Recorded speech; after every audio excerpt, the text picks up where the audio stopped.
Chers amis de YouTube, je suis ravi, vous êtes de plus en plus nombreux. On doit franchir, je pense, les 4500 abonnés et tous les jours vous êtes 20 ou 30 ou 15, c'est très variable.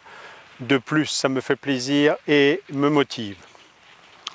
Je profite du fait que mon épouse est au travail et gagne les revenus du foyer pour me présenter à vous dans cette tenue. Si elle me voyait, elle va encore dire « mais tu vas quand même pas te filmer avec ce pantalon dégueulasse et troué ».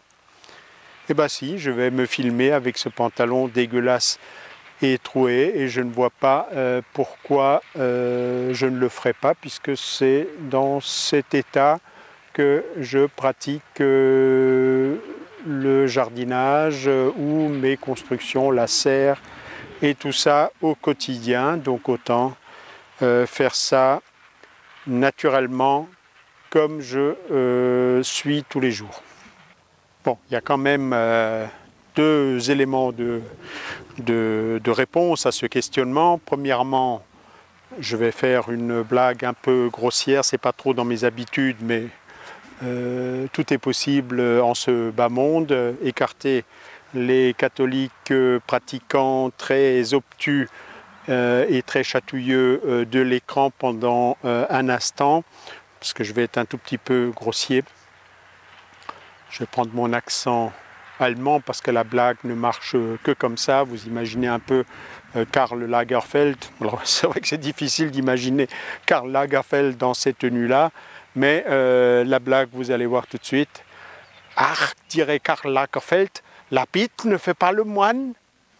Et évidemment, en ces temps de pédophilie intense, c'est un tout petit peu borderline, on va dire. Non, donc vous n'êtes pas obligé de regarder le pantalon troué. Vous pouvez très bien noter que j'ai un chapeau tout neuf, magnifique. Donc au lieu de regarder là les trous, vous regarderez là le chapeau et le tour sera joué. Au fait, il y en a qui pensent que comme ça c'est mieux. Si c'est le cas, il faudrait s'interroger sur les représentations que véhiculent les costumes. Vous avez sans doute, comme moi, remarqué que ceux qui essayent de vous vendre quelque chose de miraculeux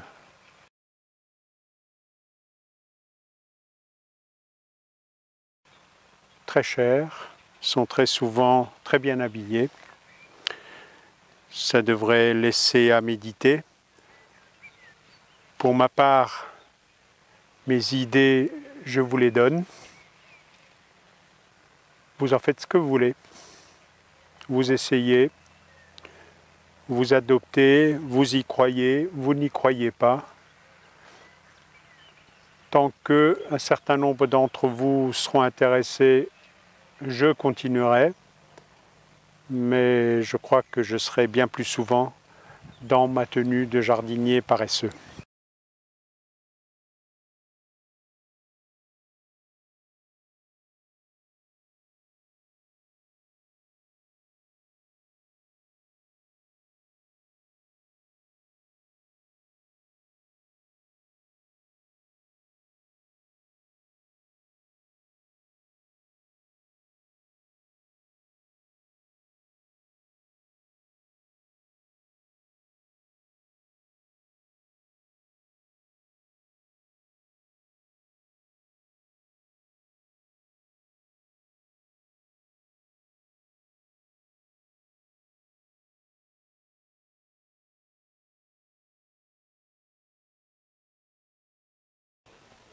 Alors je squatte là chez le voisin. Vous voyez la serre, donc c'est tout proche. C'est un gazon qui est tondu très régulièrement avec une tondeuse qui fait ce qu'on appelle du mulch, c'est-à-dire qui découpe l'herbe en fins morceaux, herbe qui est laissée sur place.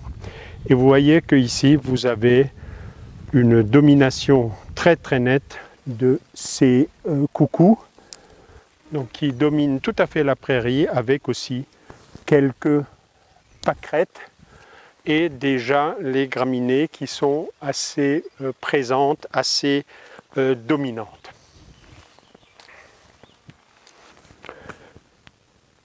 De mon côté, exactement à la même hauteur, un traitement complètement différent. Ici, c'est un des endroits que je ne fauche qu'une fois, fauche tardive vers fin juillet, début août. Tout le reste de l'année, cette lentille est une prairie naturelle où je laisse monter à graines toutes les fleurs, entre guillemets, qui se présentent naturellement dans cette prairie. J'attends la fin de la floraison, la formation des graines. À ce moment-là, je débroussaille avec un rotophile et j'enlève cette matière organique. Des fois je l'enlève, des fois je la laisse. Et là on voit qu'au cours du temps s'est développée une richesse floristique beaucoup plus importante. Il y a bien sûr quelques primes-verts ici, vous pouvez voir des pissenlits, et puis vous allez avoir toute une série de plantes ou de fleurs qui vont étaler leur floraison tout au courant de l'été.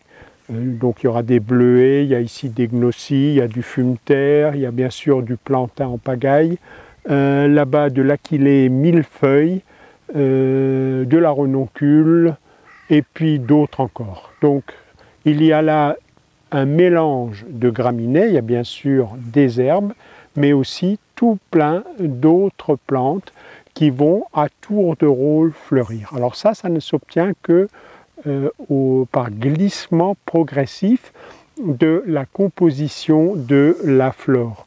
Si chaque année vous laissez monter en graines, vous attendez que les graines se soient formées, vous passez le rotophile qui fait vibrer les épis, les graines tombent au sol, et donc en fonction de la richesse du sol, de sa composition, un certain nombre de plantes à qui ce milieu naturel convient vont s'installer de plus en plus, je dirais, en mélange avec les graminées.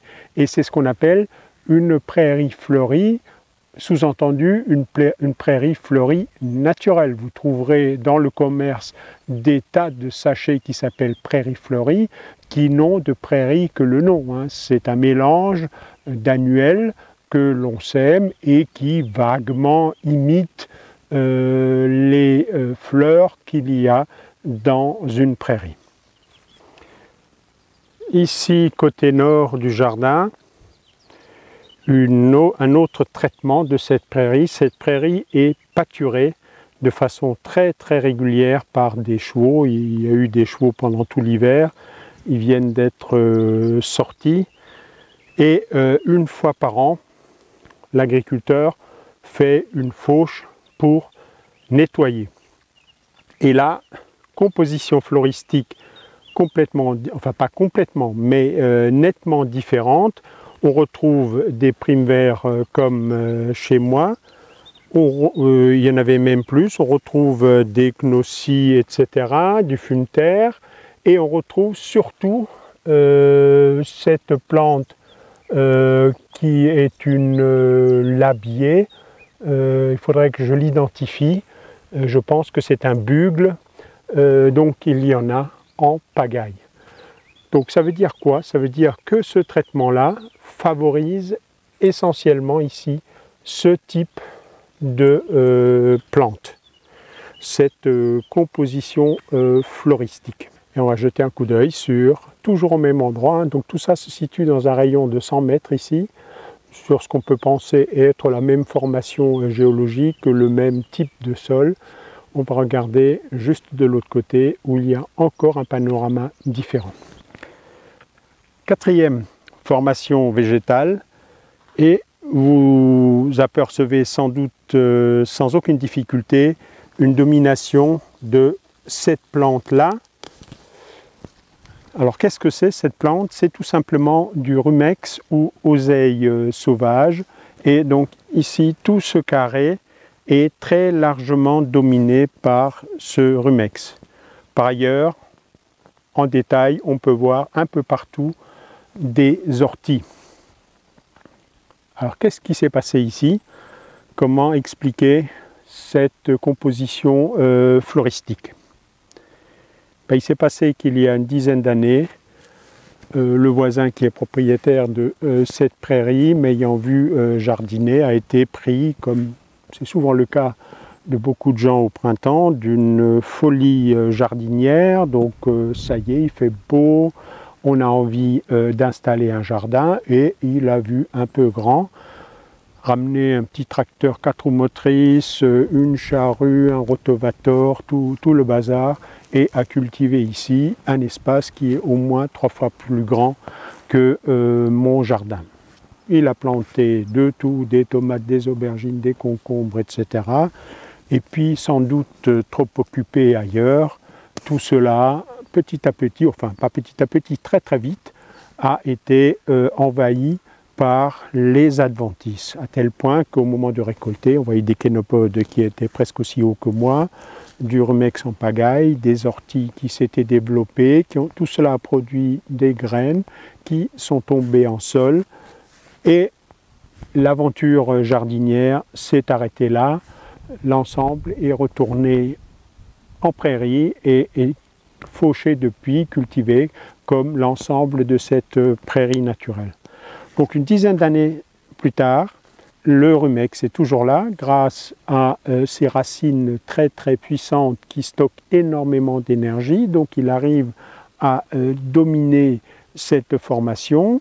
Les orties, même chose, rhizomes souterrains en pagaille, donc ils arrivent à dominer, à former des touffes dans lesquelles d'autres espèces n'ont quasiment aucune chance.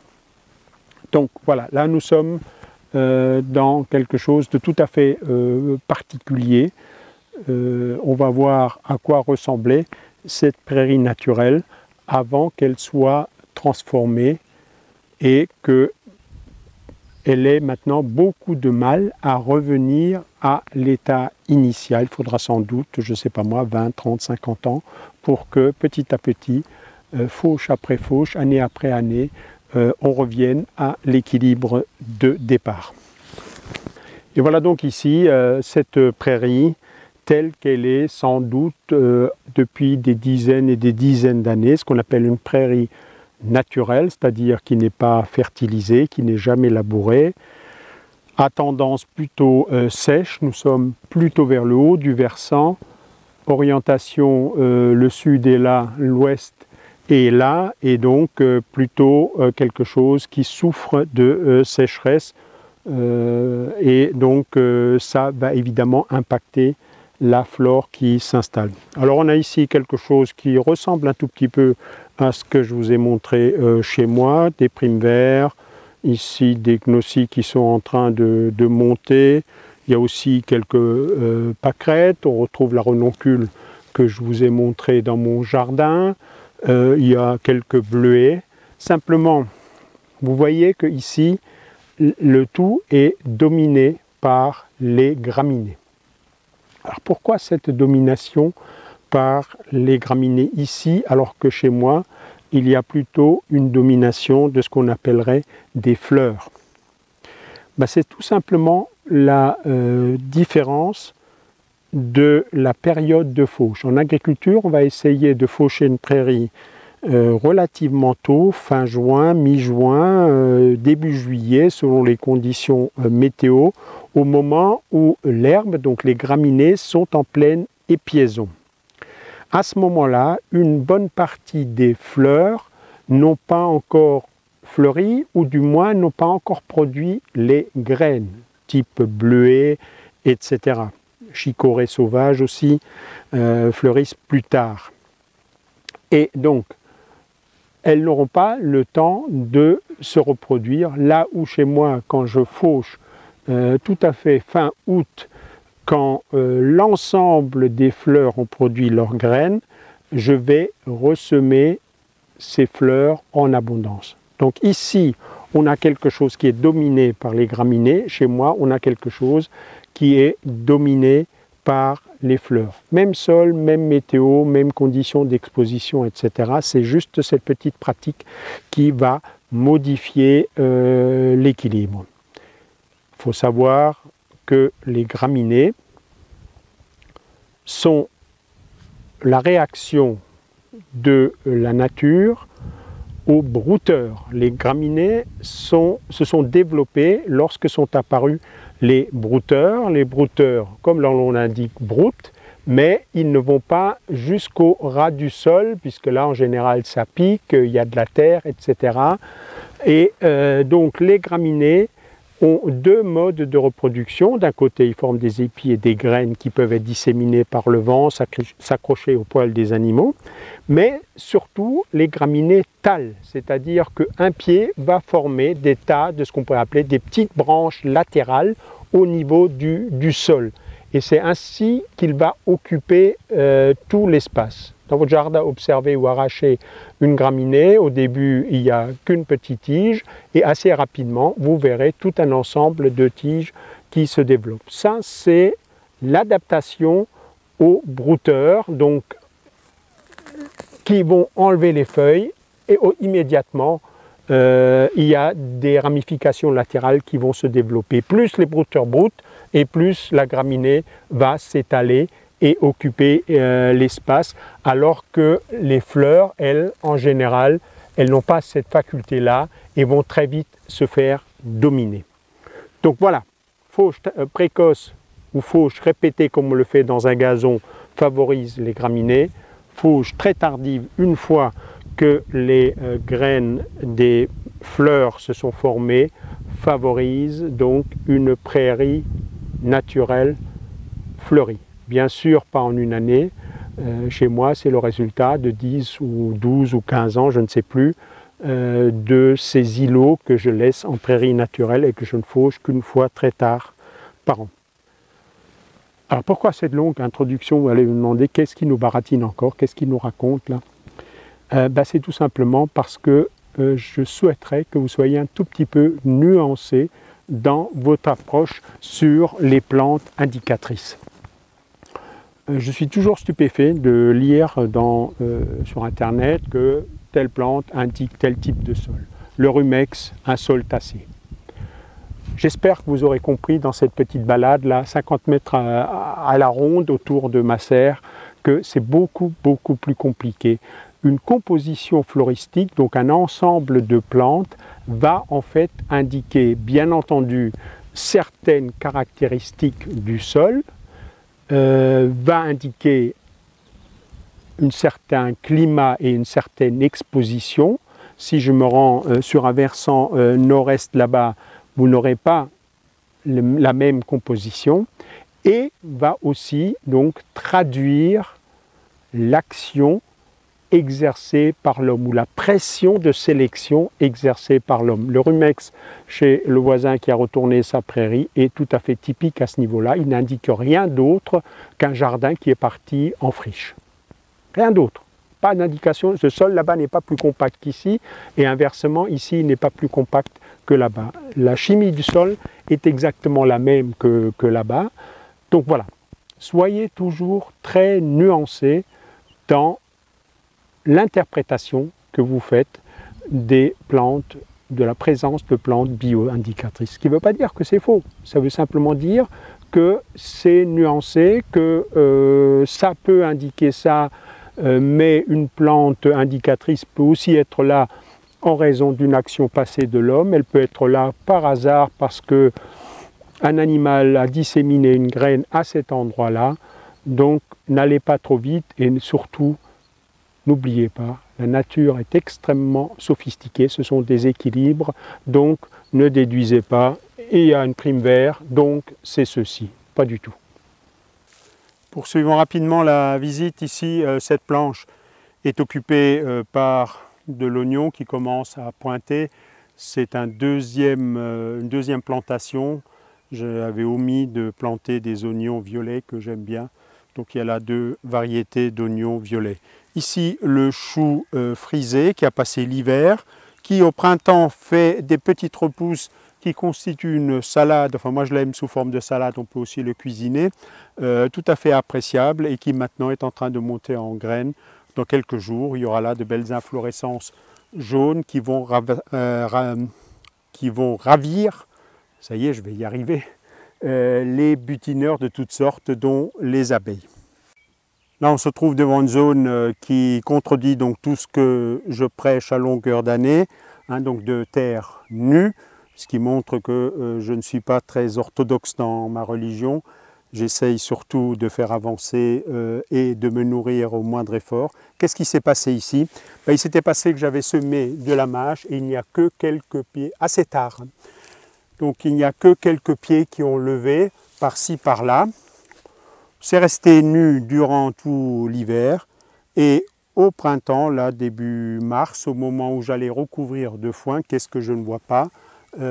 Toute une levée massive de petits pieds de mâche. Donc je me suis dit on ne va pas couvrir, on va laisser pousser. Alors pousse la mâche, pousse un certain nombre d'adventices, pas trop méchantes quand même. Donc en attendant, on va piquer ces petits pieds de mâche pour s'en nourrir. Et les vieux pieds qui ont subi le froid sont déjà en train de monter en fleurs. Ici, quelques-uns de ces pieds qui sont déjà en train de former leur inflorescence. On peut aussi voir partout des petits amas de turicules, preuve de l'activité des vers qui ont encore des petites réserves par la paille qui traîne de ci, de là. Quand je dis paille, je veux dire le foin, pardon. Alors ceux qui me suivent depuis le début de mes aventures se souviendront peut-être que l'an dernier, mon ail était monté, j'allais dire en graines, non pas en graines, avait formé des bulbilles, donc des boules de bulbilles et que donc du coup la culture n'était pas très réussie.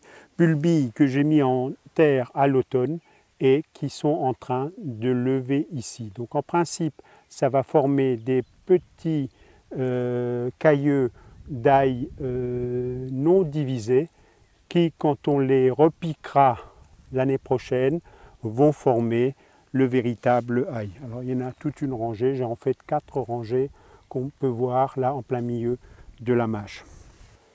Alors ici encore une zone non couverte, c'est l'essai de trèfle souterrain, trèfle que j'avais semé très tard à l'automne, tout début novembre, et immédiatement après il s'est mis à faire assez froid. Néanmoins, je vois tout un ensemble de petits pieds qui sont en train de se pointer maintenant. L'idée étant d'avoir un couvert au ras du sol, un peu à l'image de ce trèfle blanc qu'on voit ici, dans lequel je pourrais cultiver sans avoir à apporter du foin au niveau du sol. C'est ma nouvelle idée de pousser un peu plus loin la paresse en cultivant un certain nombre de plantes qui bloqueraient les autres adventices et m'éviteraient d'avoir à apporter du foin chaque année.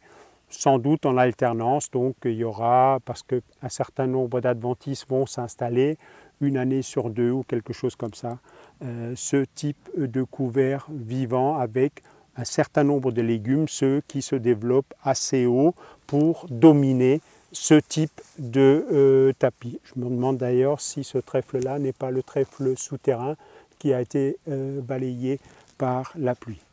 Alors j'ai constaté aussi que s'est développé tout à fait spontanément une levée de différentes salades. Ici plutôt une Batavia rouge, ça doit être une laitue blonde, je ne sais pas laquelle.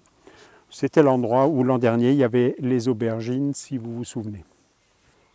Alors ici encore, vous pouvez observer cette différence avec l'état des herbes le long des 2 planches, bien plus développé qu'au milieu, du fait de cette fertilité accrue dans les planches dont bénéficient les bordures.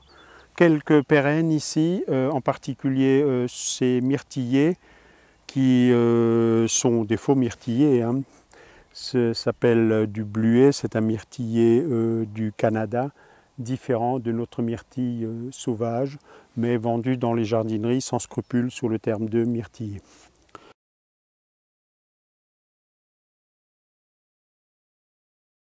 Ici, une plante extrêmement intéressante, ce sera le premier fruit de l'année, ça s'appelle des baies de mai.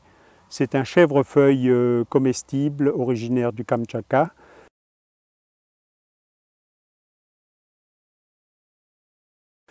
et on peut déjà voir les premières baies. Il a fleuri il y a 15 jours, les premiers bourdons qui tournaient autour. Et là, les baies sont déjà en train de se former pour être mûres fin mai, début juin. Voilà, j'espère que ça restera à peu près net pour que vous puissiez voir ici ces fruits qui sont déjà bien formés. Donc sur ce baie de mai, l'Onicera kamchatka, donc chèvrefeuille du Kamtchatka. Ici donc de la livèche, une sorte de céleri perpétuel qui est aussi en train de se développer très très vite. Bon, ici il y a tout un ensemble de semis en plein air. Comme on dit, il n'y a plus de saison, donc on s'adapte, on essaye, des fois ça marche, des fois ça ne marche pas. Je pense que le rapport sera quand même meilleur que la loterie. Il y a une chance sur deux pour qu'il y ait encore des gelées sévères, en sachant qu'un certain nombre des plantes qui sont installées ici peuvent supporter des températures assez basses. Les laitues par exemple, la betterave n'est pas trop frileuse, une variété de carottes précoces qui est déjà levée, les navets sont assez résistants, la roquette ici, donc tout ça, ça mérite d'être essayé. Je ne dis pas qu'il faut faire comme moi, hein. Je dis que ça me coûte des fonds de sachets de semences, des fois ça marche, des fois ça ne marche pas, difficile de prévoir la météo de nos jours. Alors on ne cesse de me demander et les pommes de terre, donc je me suis décidé cette année de faire des pommes de terre alors que je n'en faisais plus ces dernières années de la façon suivante. Alors je ne dis pas que ça va marcher, je dis attendons juillet-août parce que c'est une variété très précoce, donc je pense récolter mi-juillet, début août, si ça marche ou si ça ne marche pas. Comment est-ce que j'ai fait? Sous un couvert, on va dire, habituel de foin, j'ai simplement posé les pommes de terre. Il y en a par exemple une ici. Donc il y avait la couche de foin et puis comme il faut absolument éviter que les tubercules se trouvent à la lumière au moment où ils se forment, donc la tubérisation sur la pomme de terre est très très tardive. La plante développe d'abord ses tiges, ses feuilles, fait beaucoup de biomasse avec des tiges assez charnues. Puis au dernier moment, pratiquement, elle décide de transférer tout ça dans les tubercules. La tige se creuse et donc à ce moment-là, si la couche de foin est relativement fine en ce moment, tout ce foin-là aura été digéré, le tubercule soulève, ça se fissure et les tubercules verdissent, ce qui est toxique. Ça, c'est pas une légende, hein. On raconte beaucoup de choses, les taupes sont hémophiles, les épinards sont riches en fer, enfin tout ce genre de légendes. Par contre, la toxicité des tubercules de pommes de terre est tout à fait réelle, c'est même relativement toxique, hein. Pas mortel, mais on peut déjà avoir des désagréments. Donc j'ai décidé de rajouter une couche de foin, partant du principe que le tubercule, le plant de semence de pommes de terre est suffisamment grand pour essayer de percer tout ça. Est-ce que j'ai raison? Rendez-vous en cours de saison. Alors filmer de l'autre côté pour avoir le soleil en face. Les fraisiers. Donc là, vous voyez que la croissance est bien installée. Les pieds sont en train de se développer. Le nouveau feuillage est en train de recouvrir les anciennes feuilles mortes. Ici, il y avait une rangée de petits fraisiers que j'avais filmé la dernière fois qui se voyaient à peine. Là, on voit bien que tous les pieds sont là et la croissance va sans doute être explosive. Entre tout ça, les rangées d'ail, donc qui, là aussi, s'est très bien développé. J'en ai mis ici une en bordure et ici une entre les deux rangées, partant du principe que ces pieds de fraises ne vont pas trop se développer cette première année et laisser un peu d'espace à ces poireaux qui, de toute façon, se positionneront au-dessus.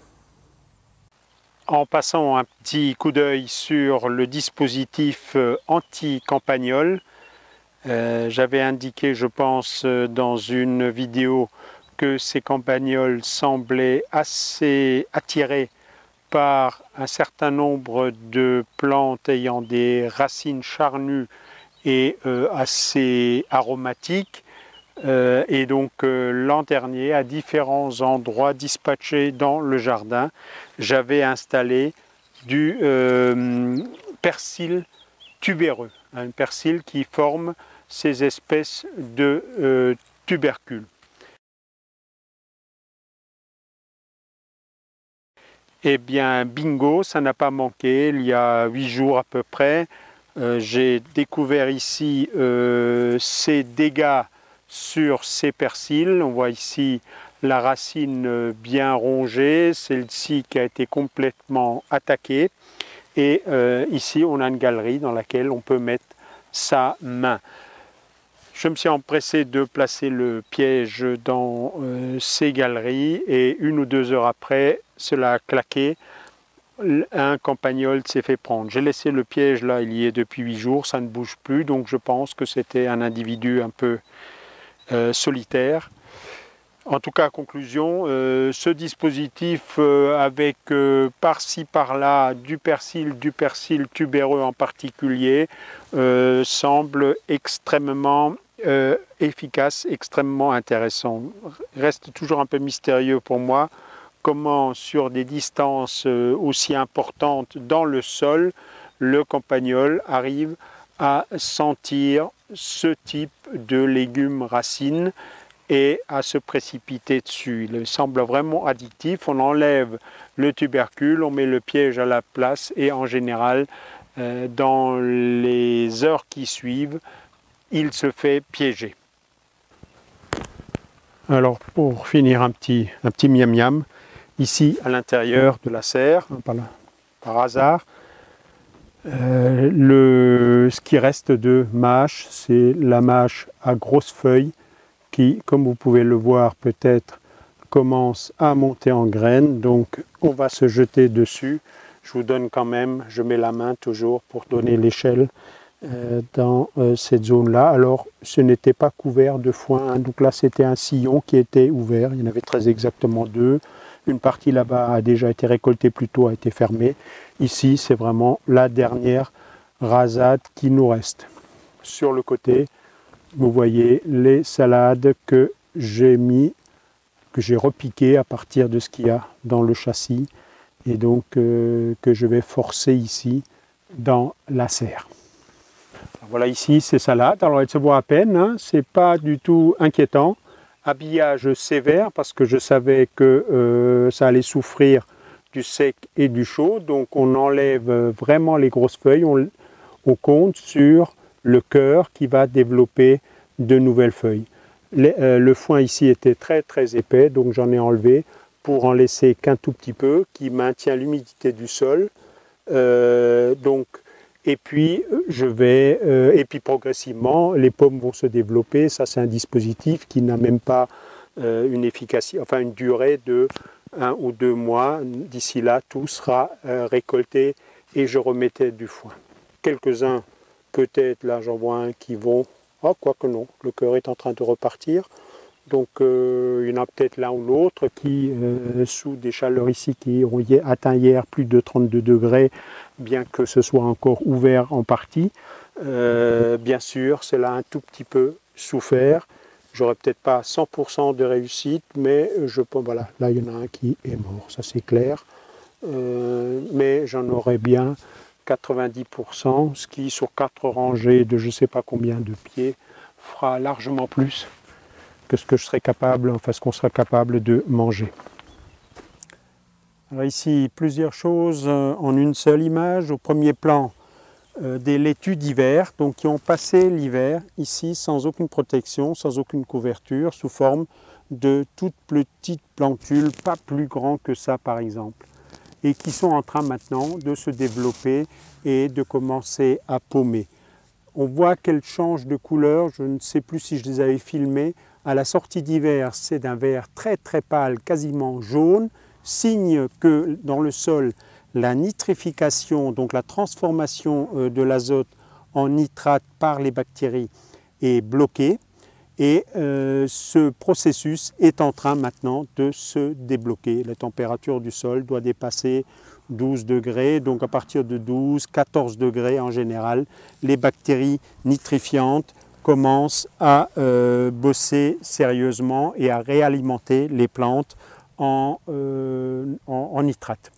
Donc si vous pratiquez un certain nombre de cultures d'hiver, ne soyez pas surpris et ne soyez pas inquiets de voir vos légumes tout à fait jaunes à la sortie d'hiver. C'est tout à fait naturel.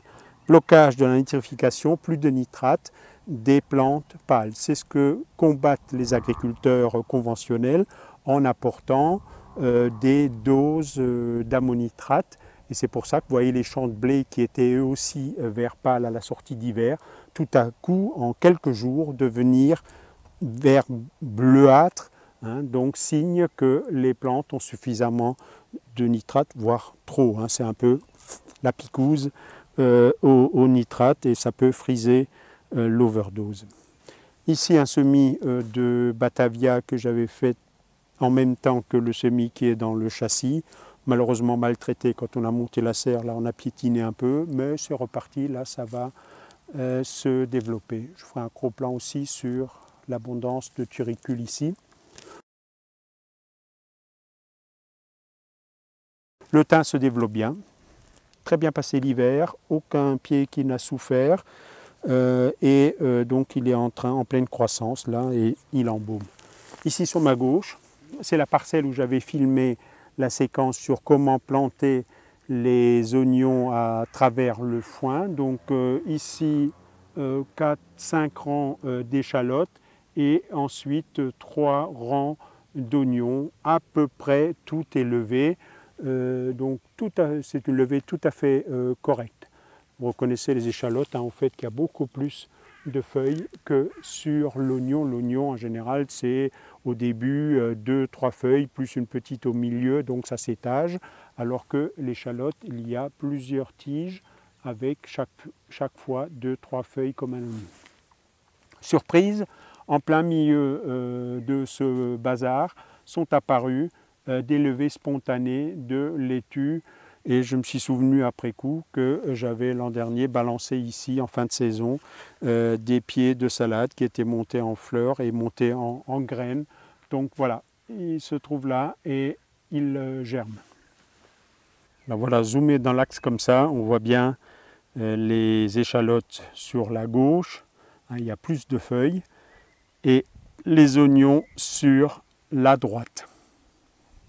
La levée spontanée de laitue ici en plein milieu des oignons. Donc une partie va finir en mesclin, hein, donc dès qu'elle sera assez grande, je vais cueillir au couteau et une partie, je vais la repiquer à droite ou à gauche. Alors là, je vais faire un petit cadeau à ceux qui sont contre ce type de méthode ou qui trouvent ça complètement loufoque, qui pour une raison ou une autre, n'adhèrent pas à ce type de démarche. Et ben voilà un magnifique ratage. J'avais semé ici, je crois que c'était mi-février, d'une part dans un sillon, d'autre part ici dans des poquets. Donc j'avais semé des petits pois et rien, mais alors rien n'est sorti. Pas un seul petit pois. Je ne sais pas ce qu'ils sont devenus d'ailleurs. Je n'ai pas trouvé de limaces, je n'ai pas trouvé de parasites ou d'animal qui aurait pu se délecter de ces graines ou de ces jeunes plants. Donc on va dire que c'est un mystère, mais en tout cas c'est un ratage total. Donc voilà, ça arrive. Hein, un des avantages quand on est jardinier paresseux, c'est qu'on investit peu. Là, un demi-paquet de graines et du coup on n'est pas trop déçu quand on foire un coup. Faut aussi rester un tout petit peu philosophe. Alors j'aime bien les échecs parce que ça rend imaginatif. Il ne faut jamais oublier que l'invention de la pénicilline par le docteur Fleming était le fruit d'un échec ou d'une bavure, appelez ça comme vous voulez. Je pense que vous connaissez à peu près tous l'histoire de ces boîtes de pétri qui avaient été oubliées avec des cultures de bactéries, malheureusement pas suffisamment bien stérilisées, et donc s'étaient développées des colonies de champignons, et autour de ces colonies de champignons, Fleming se rend compte que les souches de bactéries qu'il voulait cultiver ne se développaient pas. Au lieu de se mettre en colère noire, il a réfléchi un tout petit peu en disant tiens, mais qu'est-ce qui donc peut ainsi inhiber le développement de ces bactéries? Et comme c'était des champignons, ces champignons s'appelaient du pénicillium, ce qu'on trouve dans le roquefort.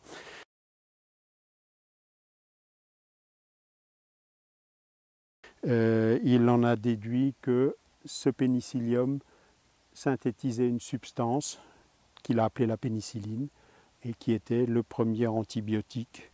Donc non pas inventé par l'homme, mais découvert par l'homme, inventé par les champignons pour se battre contre les bactéries. Alors, de mon échec avec le semis précoce de petits pois, je me suis laissé tenter par tout à fait autre chose. Je fais germer des petits pois dans le germoir qu'utilisent ceux qui font des graines germées. Je les pose dans ce sillon qui est encore ouvert et dessus je mets un tout petit peu de foin pour maintenir de l'humidité. Donc je mets ces petits pois tous les 2-3 cm et ensuite je vais refermer, recouvrir avec le foin pour maintenir l'humidité. Alors là encore, expérience en cours, ne me suivez pas nécessairement, attendez. Si ça marche bien, je ferai Alléluia, et si ça ne marche pas, je vous dirai, j'ai encore foiré un essai ou une culture. Voilà, donc je vais continuer ça hors caméra, et puis recouvrir d'un peu de foin. Les framboisiers du haut, donc je rappelle que ce sont des variétés dites remontantes.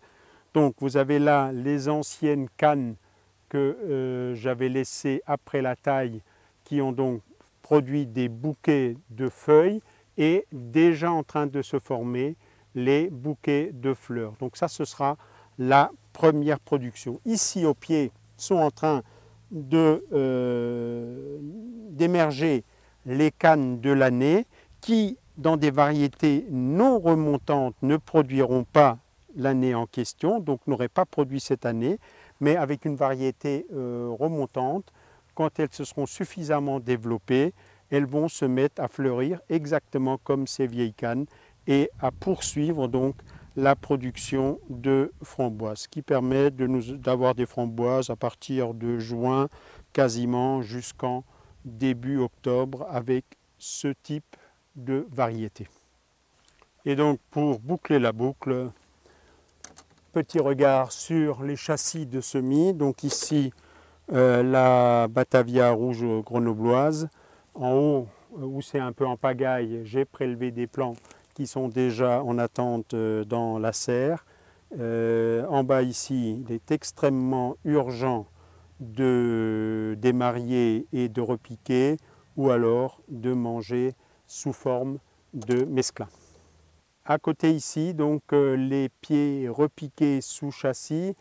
À droite, les laitues d'hiver qui sont les cousines de celles que je vous ai montrées en plein air, mais donc simplement forcées sous châssis.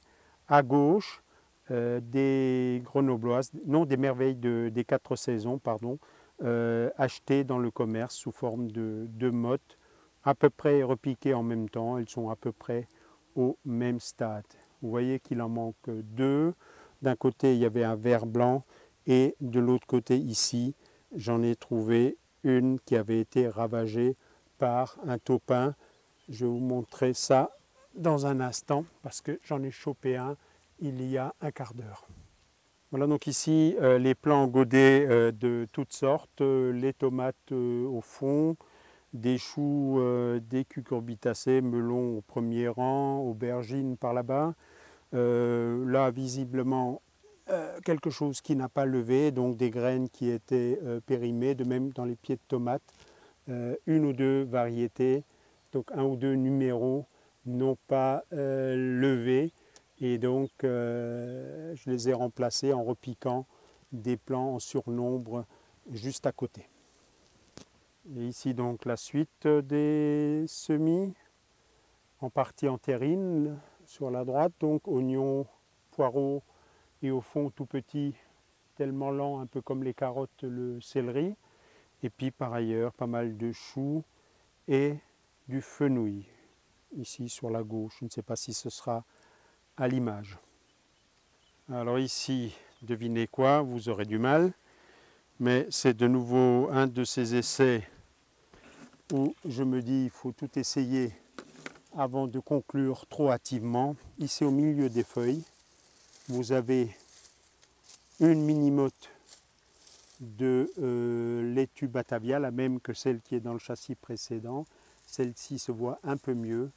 Et alors, au lieu de les enterrer, simplement poser sur le sol, l'humidité étant maintenue par le feuillage. Et je vais voir si ça va s'enraciner et se développer.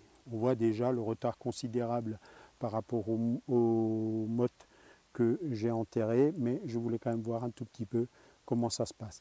Et là, il y en avait un troisième, et ce matin, j'ai vu qu'il se desséchait, et on va regarder ça tout de suite. Voilà comment ça se présente. Je voyais les feuilles desséchées, bon là elles ont un peu plus encore séché au soleil, mais je voyais que le plant était malade. Je tire dessus, je vois qu'il est rongé ici. On voit très bien comment il est rongé, presque creusé. Et ça, c'est assez souvent le signe d'une larve qui s'appelle le ver fil de fer, qui est la larve d'un papillon qui est le taupin. Et alors j'espère qu'il est encore là.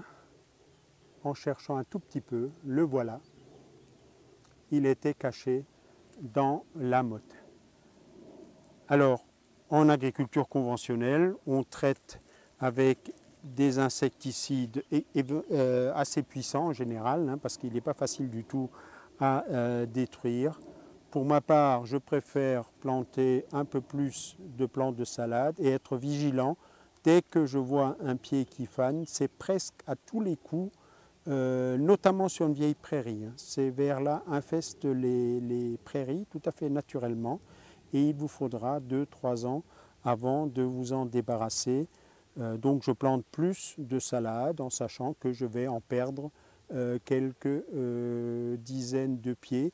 Mais dès que ça fane, vite, je déterre et je trie soigneusement pour démolir, évidemment, détruire ce ver.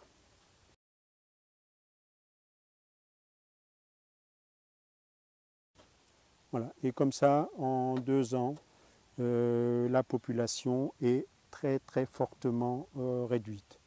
Donc sachez que si vous convertissez des prairies, c'est tout à fait normal, ça vous pend au nez. C'est le biotope naturel de reproduction de ces taupins et donc fatalement il y a des larves et ces larves vont aller vers les racines charnues, notamment de laitue qu'elles aiment bien. Donc surveillez vos rangées de laitue, quand vous voyez, vous agissez. Voilà, ainsi s'achève cette vidéo. Je dois dire que je reste impressionné par le nombre d'amis. Je ne vous connais pas, mais je considère que vous êtes des amis dans la mesure où la quasi-totalité des commentaires qui me parviennent, que ce soit sur YouTube, que ce soit sur mon adresse email qui est dans les vidéos, ou que ce soit sur Éconologie, tous ces commentaires sont quasiment toujours élogieux. C'est évidemment une motivation pour continuer. Je constate aussi que de plus en plus de personnes maintenant ont une année de recul, ont eux-mêmes initié des pratiques inspirées, on va dire, de ce que je fais, donc grosso modo de cultiver avec, sans aucun travail du sol, avec simplement des apports de foin, sans se fatiguer à construire des buts, se casser le dos. Et j'ai donc des premières remontées tout à fait encourageantes d'un peu des quatre coins de France. Donc, je suis motivé pour continuer. Je vais continuer à essayer de continuer à avoir mon œil aguerri pour voir des choses intéressantes dans mon environnement immédiat, dans mon potager. Et c'est dans cet esprit donc que je vous dis sûrement à bientôt. J'ai déjà une idée. Je crois que je vais filmer la façon la plus paresseuse de planter des pommes de terre. Peut-être pas cet après-midi, j'ai une cérémonie d'une connaissance qu'on va enterrer, mais peut-être soit au retour, soit demain. Donc à bientôt.